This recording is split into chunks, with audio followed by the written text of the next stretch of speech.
ב-1953 בן גוריון הרי הלך לשדה בוקר לשנה וחזר משדה בוקר אחרי שהייתה פרשת לבון, שאליה האות נחזור אני מקווה. ובן גוריון חזר, בשבוע שחזר צה"ל תקף את המצרים ברצועת עזה, ובמשגה או לא במשגה נהרגו שם יותר מ-50 חיילים מצרים. נאצר לא יכול היה להרשות לעצמו שזה יעבור בלי תשובה, והוא הלך והודיע שמצרים הולכת להתחמש בנשק צ'כי, כלומר סובייטי, ומה זה אזעקה בישראל, נאצר זומם להשמיד את ישראל. התחילה המערכה שכל הישראלים צריכים לבוא לחוש על הגבול כדי לחפור ביצורים. העולם הזה עשה מבצע וכל העולם הזה, כל מערכת העולם הזה הלכה לשבוע אחד לקיבוץ מול חברון, קיבוץ להב.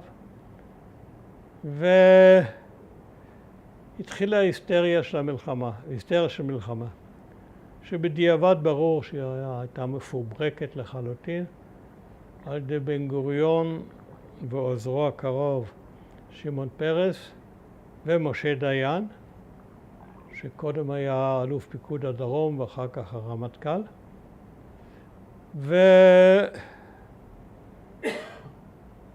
עד שנאצר היה פופולרי בצורה שאי אפשר לתאר במילים בעולם הערבי. הוא היה גבר גבוה, יפה, מקרין כריזמה. בן גוריון שכבר היה די קשיש, שממש פחד ממנו ושנא אותו. קינא בו, אני חושב. אז עבד נאצר בשיא הפופולריות שלו הלאים את תעלת סואץ.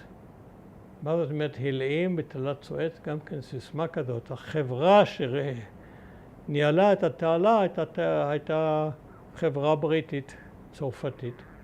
ואת החברה הזאת הוא הלאים, זה הכל. אבל בישראל ובכל העולם, נאצר הלאים את התעלה, סכנה לישראל.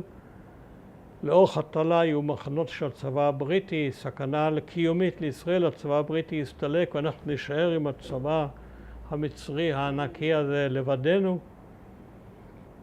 וככה הכינו את הקרקע למלחמה שפרצה ב-56, באוקטובר.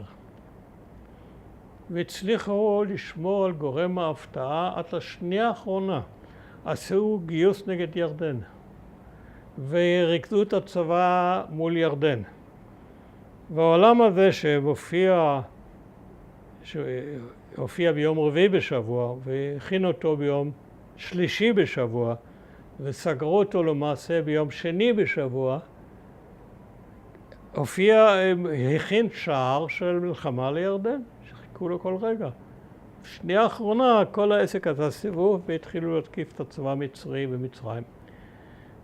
אני זוכר בתור עורך העיתון, אני בשנייה האחרונה רצתי לדפוס ושיניתי את הכל, איך שעות יצאנו בסדר מהעניין.